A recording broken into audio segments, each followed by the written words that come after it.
Bienvenue ou rebonjour. Oui, il y a pas mal de gens qui étaient déjà là. On est toujours dans le cadre de la 12e édition de Futurapolis Planète, dans les crins du Quai des Savoirs de Toulouse. Je vous rappelle que vous pouvez poser vos questions. Vous l'avez vu, le QR code qui passe, menti.com, 5602 3504, c'est facile à retenir, volontairement. Alors, qu'est-ce que la souveraineté technologique française? Au bon vieux temps, sauvegarder nos données était si rassurant. Un clic, un disque dur et tout était en sécurité. Mais aujourd'hui, avec le cloud computing, les serveurs distants, où sont vraiment les précieuses datas de nos entreprises, nos dossiers médicaux, nos souvenirs numérisés? Qui aurait imaginé qu'un simple échange avec ChatGPT puisse involontairement divulguer des informations confidentielles de notre service ou que nos données personnelles soient hébergées sur un cloud qui ne respecte pas nos propres lois? Mais l'Europe et la France ont-elles les armes pour faire aussi robuste, aussi agile, aussi innovant que les GAFAM, ou leurs projets de souveraineté numérique et leurs nuages de confiance finiront-ils en traînée de poudre? On le découvre tout de suite. Voici Guillaume Poupart, Michel Paulin et Étienne Gernel. Guillaume Poupart est directeur général adjoint d'Ocapost, ancien directeur général de l'ANSSI. Michel Paulin, directeur général d'OVH Cloud. Sous applaudissements, mesdames et messieurs, venez.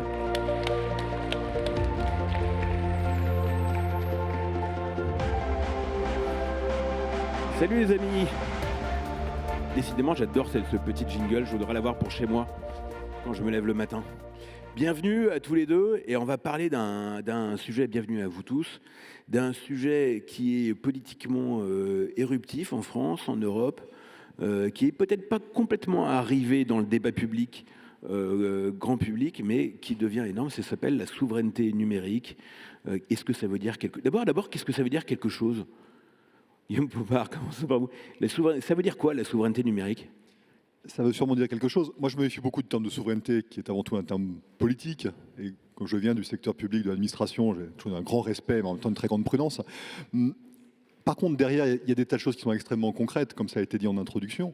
Où sont nos données? Qui c'est qui les gère? Comment est-ce qu'on construit finalement tout ce socle numérique qui sert à développer nos sociétés, à développer notre économie? Ça a un vrai sens. Et c'est vrai que ce n'est pas encore totalement arrivé dans le débat public. Quand ça arrive, c'est parfois de manière un petit peu désordonnée. Par contre, les questions qui sont derrière sont absolument essentielles. Et à mon avis, elles sont clairement liées à notre destin. À qu'est-ce qu'on fait de notre avenir? Donc je pense que c'est de ça dont on va parler. En tout cas, c'est un sujet qui est passionnant et qui mérite qu'on s'y attache. Michel Paulin. Alors, c'est vrai que moi aussi, je ne suis pas un grand adepte du mot souveraineté. Parce que je pense que c'est un terme politique. En revanche, nous, notre définition chez OVH Cloud de la souveraineté, c'est la liberté de choix, en toute transparence et en tout état de cause. Vous n'êtes pas souverain quand vous n'êtes pas libre. Et donc, parfois, d'ailleurs, on n'associe pas la souveraineté à la liberté, alors que nous, contrairement, c'est la souveraineté, c'est la liberté. Et je rejoindrai ce que vient de dire Guillaume. Ce qui me semble plus important au-delà de la souveraineté numérique, c'est bien la notion de liberté dans le numérique. Et quelle est la notion de liberté dans le numérique? Sachant que ça a été mis un peu en avant dans l'Internet, c'était tout le monde a le droit de s'exprimer, etc. Et on voit bien quand même que ça pose un certain nombre d'enjeux. Alors il y a les enjeux économiques, quand même, ça fait la fortune des GAFAM, le numérique. Un peu. Ouais. Mais on voit que maintenant, le numérique, c'est aussi important dans nos vies personnelles, à la maison, au bureau, que ne l'est tous les autres domaines. J'en parlais ce matin, l'alimentation, l'écologie, l'énergie. La donnée, aujourd'hui, c'est au cœur de nos vies personnelles, c'est au cœur de nos vies professionnelles, c'est au cœur aussi des débats politiques. Et donc, il y a des enjeux éthiques, des enjeux géopolitiques, des enjeux stratégiques qui, aujourd'hui, sont dans le domaine de la donnée. Et donc, à ce titre, poser la question de la souveraineté de la donnée, en réalité, poser la question de ce que c'est que la liberté dans le numérique, me semble une question fondamentale, à la fois politique et économique. Alors, j'ai envie de poser la question directement à vous deux. Peut-on faire confiance à Amazon et à Google quand ils gardent nos données? Peut-être que si on se balade là sur l'allée Jules Guesde, on va trouver des gens, on va les arrêter, on va dire bon oui, peut-être qu'ils s'en foutront un peu, ils diront allez hop, c'est pas très grave, etc. Et je ne sais pas ce qu'ils vont faire de mes données, mais peut-être pour les entreprises, pour les États, pour nous. Moi, je suis toujours un peu inquiet. Vous savez, on a d'ailleurs, répondez à cette question tous les deux. Nous, nos mails au point, ils sont gérés par Google. Est-ce qu'on est fou de faire ça ou pas? Est-ce qu'on peut leur faire confiance? Est-ce qu'on peut faire confiance à Amazon? Et pourquoi, si on ne peut pas? J'attaque. La question n'est pas de stigmatiser telle ou telle entreprise, telle ou telle personne, c'est pas du tout ça. Il faut réussir à objectiver un débat qui autrement est passionnel. Et l'avantage dans ce domaine-là, c'est que le droit permet d'objectiver les choses. Si on regarde le droit qui s'applique à ces géants numériques, là on parle de géants américains, mais on pourrait parler de géants chinois, enfin de beaucoup d'entreprises qui ne sont pas européennes aujourd'hui, le droit qui s'applique à eux, c'est un droit qui n'est pas européen.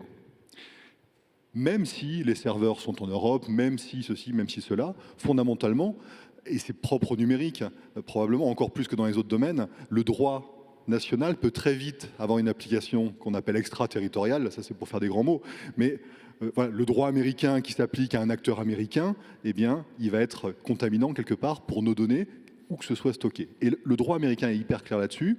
Si on rajoute à ça une volonté du législateur américain de systématiquement mettre de son côté toutes les armes possibles à des fins de sécurité, de défense, post-11 septembre essentiellement, mais également à des fins économiques, le risque, il est réel. On peut le dire et on peut l'objectiver. Et une fois encore, sans forcément dire du mal ou chercher à stigmatiser un tel ou un tel. C'est malheureusement une réalité. Donc, ça ne veut pas dire qu'il ne faut absolument pas travailler ou n'utiliser absolument aucune technologie ou entreprise américaine. Ça n'aurait pas de sens de dire ça. Mais il faut systématiquement se poser la question, quelle est la sécurité de mes données, des processus que je peux confier à un tel ou un tel, qui peut y avoir accès? Et là, le droit américain, une fois encore, est extrêmement clair. Quand on confie des données ou des processus à des acteurs américains, les autorités américaines y ont accès. Alors, je devrais même pas être là parce que je suis tellement en phase avec Guillaume que j'ai plus rien à dire. Sauf que, je voudrais dire, mais il a tout à fait raison. C'est-à-dire qu'aujourd'hui, moi, vous faites confiance à qui vous voulez, c'est votre choix personnel. Donc, si vous avez fait confiance à Google, c'est vous qui avez fait ce choix-là. Je pense que la vraie question qu'il faut se poser, c'est pas tellement celle-là, c'est de savoir, pour faire confiance et pour que la confiance soit durable, il faut la transparence. Donc, il faut comprendre en tout état de cause et en toute transparence quels sont les critères de choix et pourquoi j'ai fait ces choix-là. Or, malheureusement, souvent, ces acteurs-là sont des monopoles de fait dans lesquels, finalement, vous n'avez pas le choix. Vous avez peu de choix. Et donc, comme vous avez peu de choix, à la fin, vous n'avez plus la transparence pour laquelle vous avez fait ces choix-là.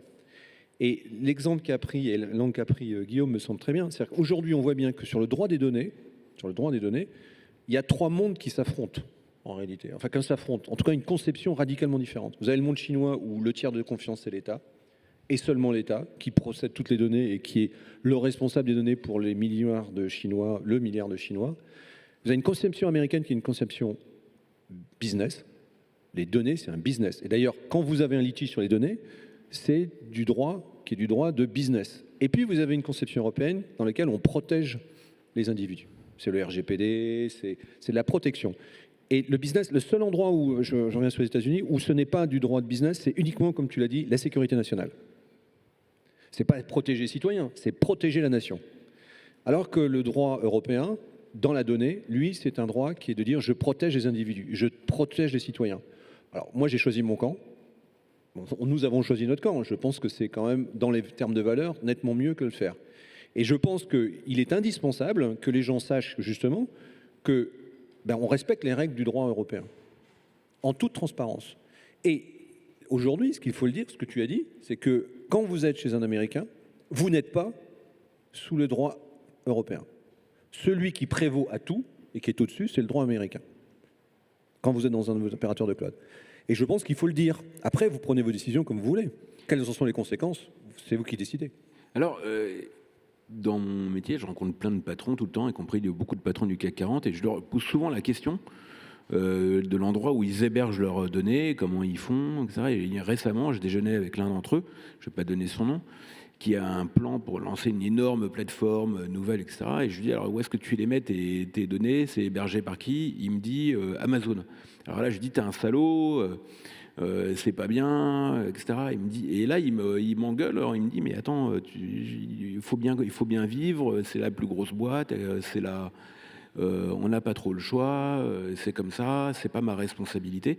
Est-ce que c'est un sujet? Qu'est-ce que vous leur dites à ces gens-là? Comment est-ce que vous percevez ce sujet-là? Et c'est des boîtes qui ont des intérêts immédiats, avec peut-être des clients qui font des rabais importants, qui ont une surface importante. Des fournisseurs comme AWS ou Google ou Microsoft, etc. Et qu'est-ce qu'on peut leur dire? Est-ce que c'est possible, d'ailleurs, comme sur le réchauffement climatique, attendez, il y a des valeurs qui vont au-dessus du bénéfice éventuel que vous pouvez en tirer à court terme? Avant de dire ça, moi je pense que ce qui est intéressant, c'est on n'a pas le choix. C'est vous qui avez dit qu'ils vous ont dit Ouais, qu'on n'avait ouais, pas ouais. le choix. On retombe sur le sujet de la souveraineté. Est-ce que la souveraineté, c'est qu'en fin de compte, vous n'avez plus le choix? C'est dommage quand même que sur un marché aussi important, c'est comme si on vous disait que d'aujourd'hui, dans le domaine des voitures, on n'avait plus le choix de voiture. C'est comme le bloc soviétique, vous n'avez qu'une marque. Vous vous rendez compte? Donc je trouve que le vrai sujet est d'abord là. C'est un sujet marché, c'est un sujet... c'est bon pour les consommateurs d'avoir une bonne concurrence. C'est mauvais pour les concurrents d'avoir des opérateurs qui sont des opérateurs Et ce débat-là, on l'a un peu en France. Ah, j'ai pas le choix.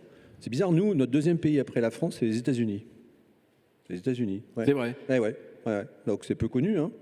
Mais aujourd'hui, on a 2 data centers aux États-Unis, on a plusieurs centaines de régis par le droit américain en droit local, attention, complètement isolés, etc. Et je n'ai jamais ces questions-là aux États-Unis.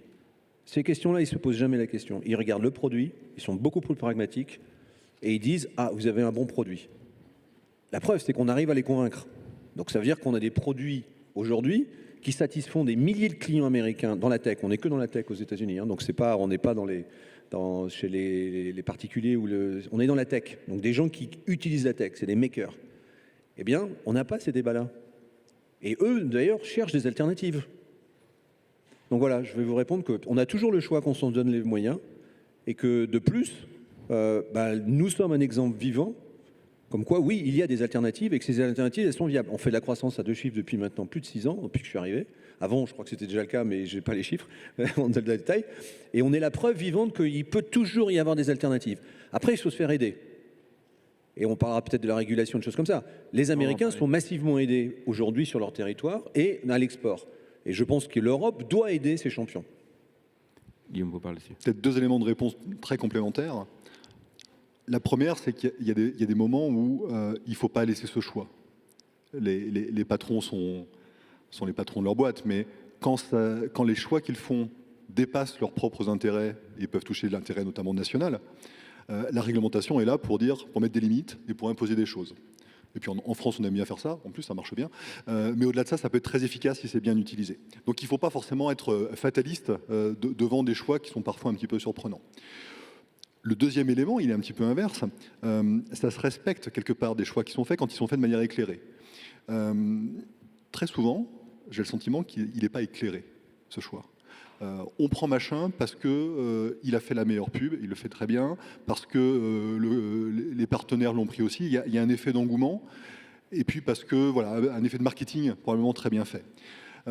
Est-ce que systématiquement on se repose la question, est-ce que j'ai vraiment mis dans mon équation tous les éléments, y compris les éléments de sécurité économique, et ainsi de suite? Et est-ce que je suis vraiment allé voir si mon besoin, il ne pouvait pas être résolu par des gens en qui je pouvais avoir beaucoup plus confiance? Ça, ce travail-là, il est rarement fait encore aujourd'hui. Ça progresse largement. Et ça se fera d'autant plus qu'on aura, je rejoins complètement ce que tu viens de dire, on aura une liberté de choix, y compris en Europe, avec des concurrents européens capables de proposer des solutions. Et la vraie question à se poser, c'est pas lequel est le meilleur, sous-entendu, lequel a le meilleur budget marketing et lequel a le plus gros catalogue de fonctionnalités. C'est plutôt lequel répond le mieux à mon besoin en mettant tous les ingrédients dans l'équation.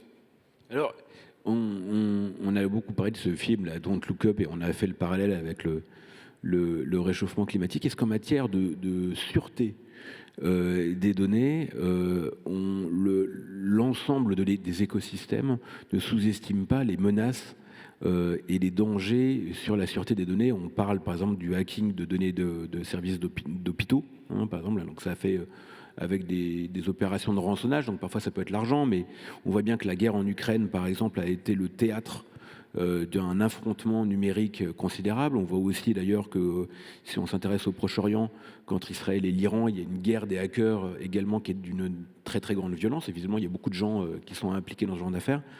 Est-ce que nous-mêmes, nous au point, vous, les gens qui sont là, on n'est pas un peu naïfs, ou pas d'ailleurs, sur ces questions-là? Est-ce qu'on a assez peur de la menace sur la sûreté des données? Je vais laisser après Guillaume parce qu'il connaît quand même très très bien en tant qu'ancien directeur de l'ANSSI. Moi, je réponds souvent à cette question en disant que souvent on pose la question: qu'est-ce qui vous empêche de dormir la nuit? Et je dis, j'ai 2 choses. Le premier, c'est tout ce qui est autour des hommes et des femmes dans l'entreprise, le recrutement, la culture. Ça, c'est quelque chose sur lequel il faut être totalement paranoïaque et totalement vigilant. Le deuxième, cybersécurité. Aujourd'hui, c'est aussi important que la porte de votre maison. Donc une entreprise qui aujourd'hui n'investit pas, un minimum d'investissement, je parle bien d'investissement, c'est pas de l'assurance, c'est de l'investissement pour protéger ses données, elle ne se rend pas compte du risque qu'elle fait prendre à son entreprise. Elle fait prendre un risque majeur, tout s'arrête, elle en meurt. Une PME qui est hackée, qui est crypto-loquée, elle peut, soit elle paye, et donc ça va lui coûter cher. Crypto-loqué, ça veut dire? C'est-à-dire qu'à un moment, je te laisserai raconter ça, c'est quelqu'un qui envoie, qui bloque votre disque dur, vous ne pouvez plus accéder à vos données, vous ne pouvez plus rien faire, vous pouvez pas envoyer un email, vous ne pouvez plus éditer une facture, vous ne pouvez plus payer quelqu'un, parce que tous vos données sont cryptées avec un code qu'il faut recevoir d'un hacker quelque part dans le dark web. Et vous allez payer même crypto-monnaie pour pouvoir le faire. Donc aujourd'hui, et ça touche maintenant les individus, ce n'est pas que les entreprises.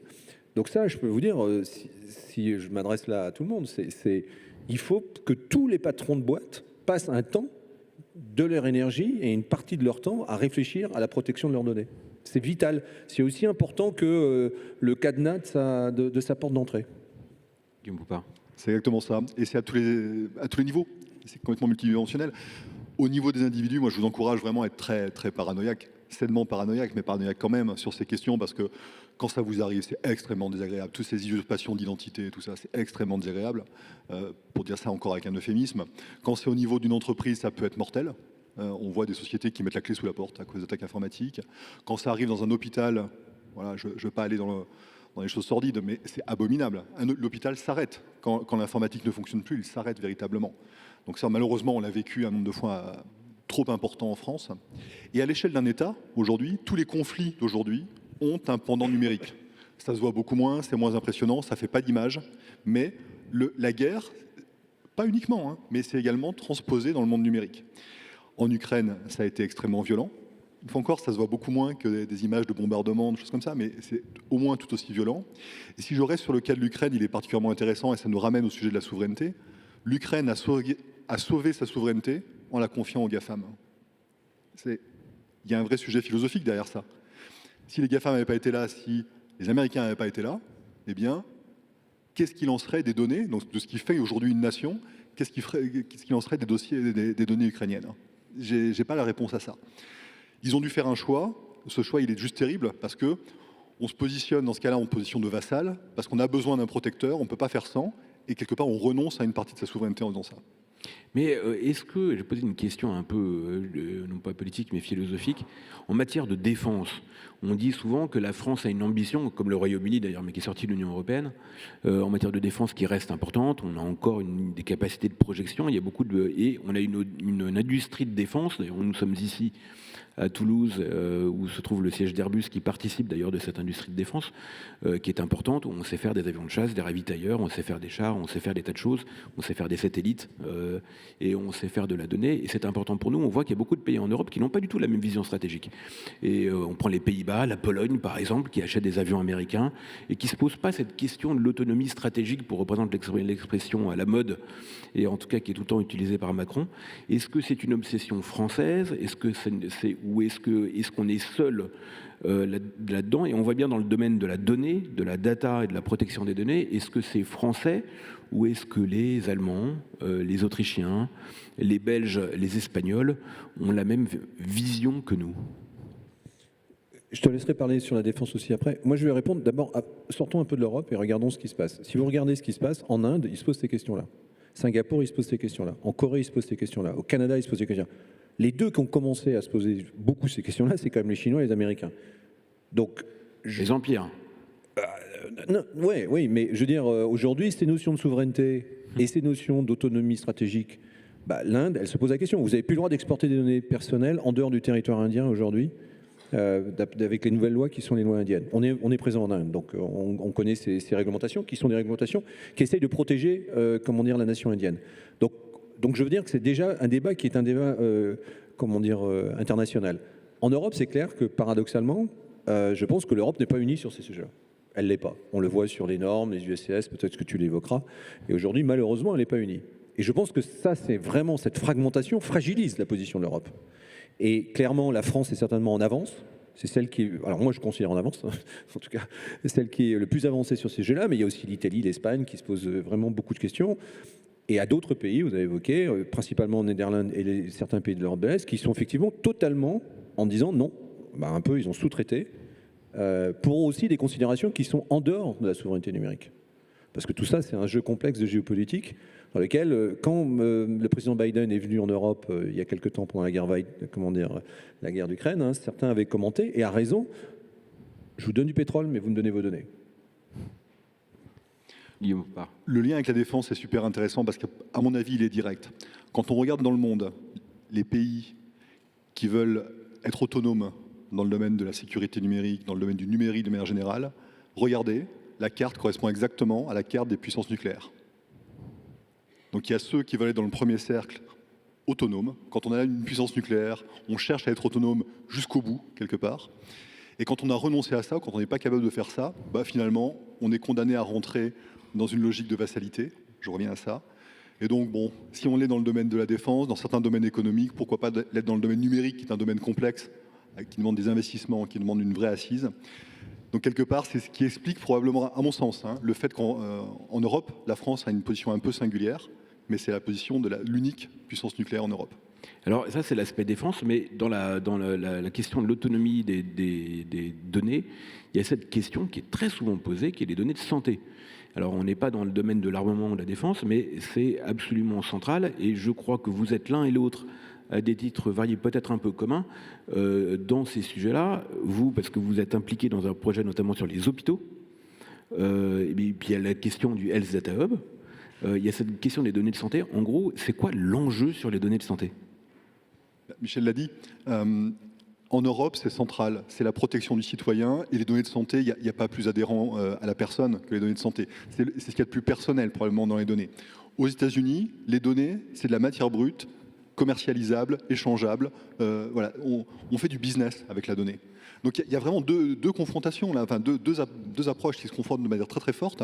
Et donc notre enjeu, évidemment, c'est d'être capable de traiter ces données, mais au-delà des données de santé, les données de l'éducation, les données administratives, tout ce qui nous est très personnel finalement, on a envie que ce soit bien protégé. Et pour ça, il faut proposer des solutions qui soient à la hauteur pour le faire. Donc je pense qu'en effet, tous les deux, on s'y emploie dans nos sociétés respectives. Et c'est bien. Je ne vais pas dire le contraire, évidemment. On doit avant tout, plutôt que de se plaindre du fait du manque de solutions, où ça ne va pas, où ils vont aux US et ainsi de suite, la solution, elle passera par de vraies solutions pragmatiques. Et ma conviction, c'est qu'on sait faire. Ce n'est pas juste un slogan comme ça. On sait véritablement faire et on le prouve au quotidien, à mon avis. Oui, c'est vraiment sur ça que je parlerai. Je pense que c'est naturel encore sur la transparence de savoir où sont vos données de santé, qui a le droit d'utiliser et qu'est-ce qu'on en fait. Il y a quand même un business autour des assurances, par exemple, fait par les utilités aux États-Unis, autour de la santé, dans lequel votre assurance commence à changer le prix en fonction des antécédents de vos parents, de vos grands-parents, etc., et de vos propres bilans de santé qui ont été pompés partout dans toutes les sondes qu'on vous met partout dans le monde. Donc ça pose quand même des vrais sujets, je trouve, éthiques et des sujets même moraux sur ces sujets-là. Mais je pense que le plus important, c'est ce que tu as dit à la fin, c'est-à-dire que nous, on travaille par exemple avec la FPHP, sur un entrepôt de données totalement sécurisé, totalement compatible avec les RGPD. Aujourd'hui, les solutions existent, utilisons-les et continuons à investir. Nous investissons des centaines de millions d'euros en R&D tous les ans pour pouvoir développer des solutions. Et bien sûr, il faut les bonnes réglementations pour protéger les citoyens. Et aussi, il faut faire confiance à ceux qui sont les acteurs aujourd'hui, qui sont les acteurs de référence sur ces marchés-là. Et je pense que de temps en temps, il faut un petit peu de courage, j'avais dit un peu de courage politique, plutôt que de faire le syndrome d'IBM des années 80. C'est facile, je vais chez IBM parce que c'est le plus gros. Et là, j'ai pas le choix, je vais chez les gros. Mais non, il y a des moyens comme nous qui sont aujourd'hui très bons et qui respectent des valeurs qui sont, je crois, tout à fait honorables. Bravo. Et on va passer aux questions alors. Oui, on peut déjà applaudir nos invités. Bravo. Merci beaucoup. On a une question d'un jeune qui débute, c'est Philippe, qu'on connaît à peine. Philippe, c'est votre troisième question, c'est ça ? Faut pas hésiter à s'en emparer, il a raison. Hein. Faut faire comme Philippe, on vous écoute. C'est en pratiquant qu'on s'améliore. Hein. Moi, j'aimerais que vous reveniez sur la partie Cloud Act et les critères de souveraineté. Parce qu'aujourd'hui, sur le marché, on a des acteurs qui se présentent en disant « je fournis un service cloud, mes données sont traitées uniquement en Europe. Par contre, mes administrateurs ne sont pas localisés en Europe. Ils ont des nationalités qui peuvent être américaines ou israéliennes. Le siège social de mon entreprise est aux États-Unis. Le capital, les gens qui possèdent le capital de mon entreprise, c'est probablement des capitaux américains. Et ils disent, mais moi je suis compliant, enfin je respecte les règles de la RGPD et donc je suis souverain. Donc ma question c'était les critères pour être complètement indépendant par rapport au Cloud Act. Est-ce que c'est uniquement l'hébergement où sont localisées les données qui maîtrise les infrastructures techniques? Est-ce que c'est qui accède, d'où on y accède et quelles sont la nationalité des administrateurs qui y accèdent? Ou est-ce que c'est aussi un aspect juridique, où est localisé le siège social, ou qui possède le capital de l'entreprise?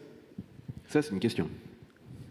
On peut en parler pendant des heures. La réponse simple, c'est dès qu'il y a une attache un peu forte avec les États-Unis, le capital, le siège social, les dirigeants, le Cloud Act s'applique.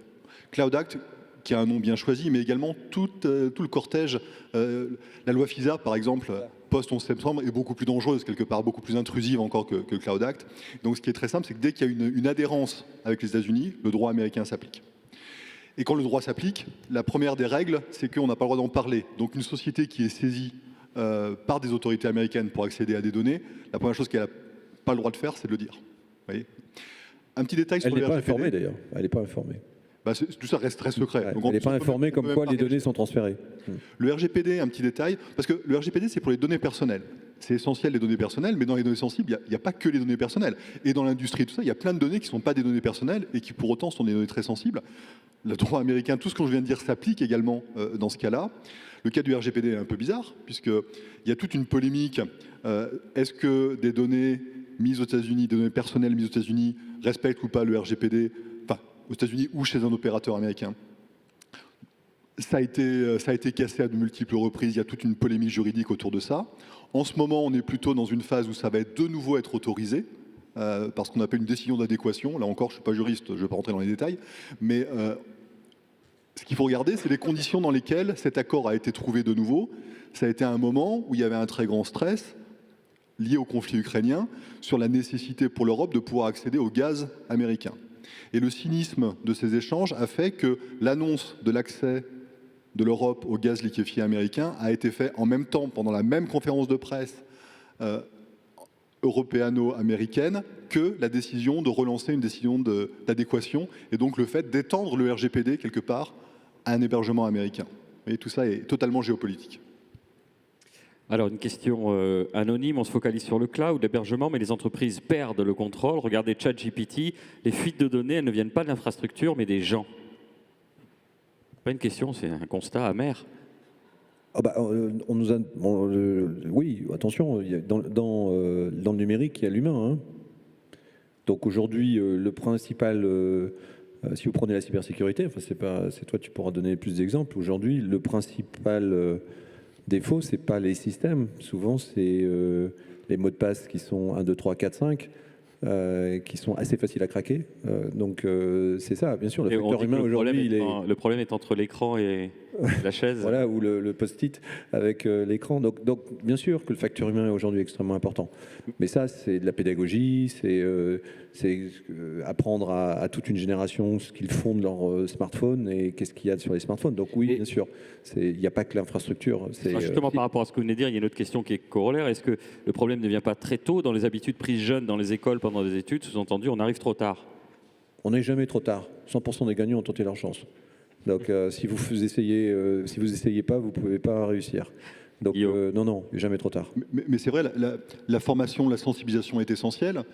La manière de poser les questions, c'est à base de la philosophie, vous me direz, mais la manière de poser les questions est essentielle. Sur ChatGPT, je rebondis là-dessus, on a un cas très concret, un cas d'usage qui nous a été apporté en mode, est-ce que vous pouvez nous aider à utiliser le ChatGPT pour traiter tel type de données? Je ne cite pas qui nous a posé la question. Et la réponse qu'on a apportée, c'est non, on ne va pas vous aider à traiter ça avec ChatGPT. Par contre, on va vous aider à les traiter avec des moyens d'intelligence artificielle qui vont répondre à votre besoin et qui, eux, sont maîtrisés en utilisant des modèles qui sont connus et de confiance, des outils de confiance, un cloud de confiance pour poser tout ça, des ingénieurs de confiance pour mettre tout ça en œuvre. Et ça, on sait faire aujourd'hui. On en revient toujours à ça finalement. La question, c'est est-ce qu'on est meilleur que les Américains. La question, c'est est-ce qu'on sait répondre aux questions que l'on se pose aujourd'hui sans être condamné à rester dans une forme d'obscurantisme par peur en termes de sécurité. Mais ça veut dire quoi? Ça veut dire qu'en fait, on peut développer des IA génératives, des IA pour résoudre des problèmes. La question, c'est de savoir comment on pose la question, avec qui, dans quel cadre, pour éviter que ChatGPT, qu'OpenAI devienne le plus grand aspirateur de données de la planète. Mais c'est ça. C'est le Dyson géant, quoi. Ils sont pas seuls. Ils sont pas seuls, loin de là. Il y a Mistral. Ouais, il y a Une Mistral. société française qui a fait là on a fait une démo, nous mardi on avait notre grand show le Summit, et on a fait une démo en 6 clics.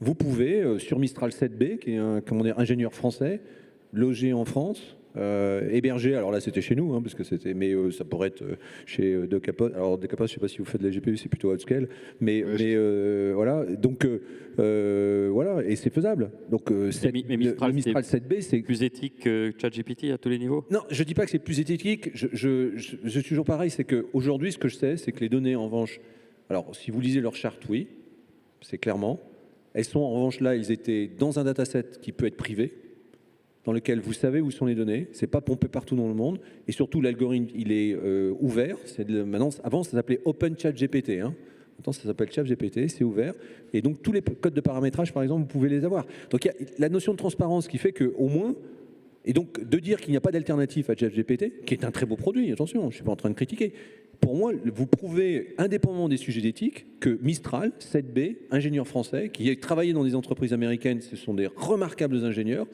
On n'a pas les ingénieurs plus bêtes que les autres. La preuve. Nous, on a travaillé, j'en citais d'autres, pour montrer à quel point, c'est pas pour faire de la pub, c'est pour montrer qu'il y a une vraie dynamique.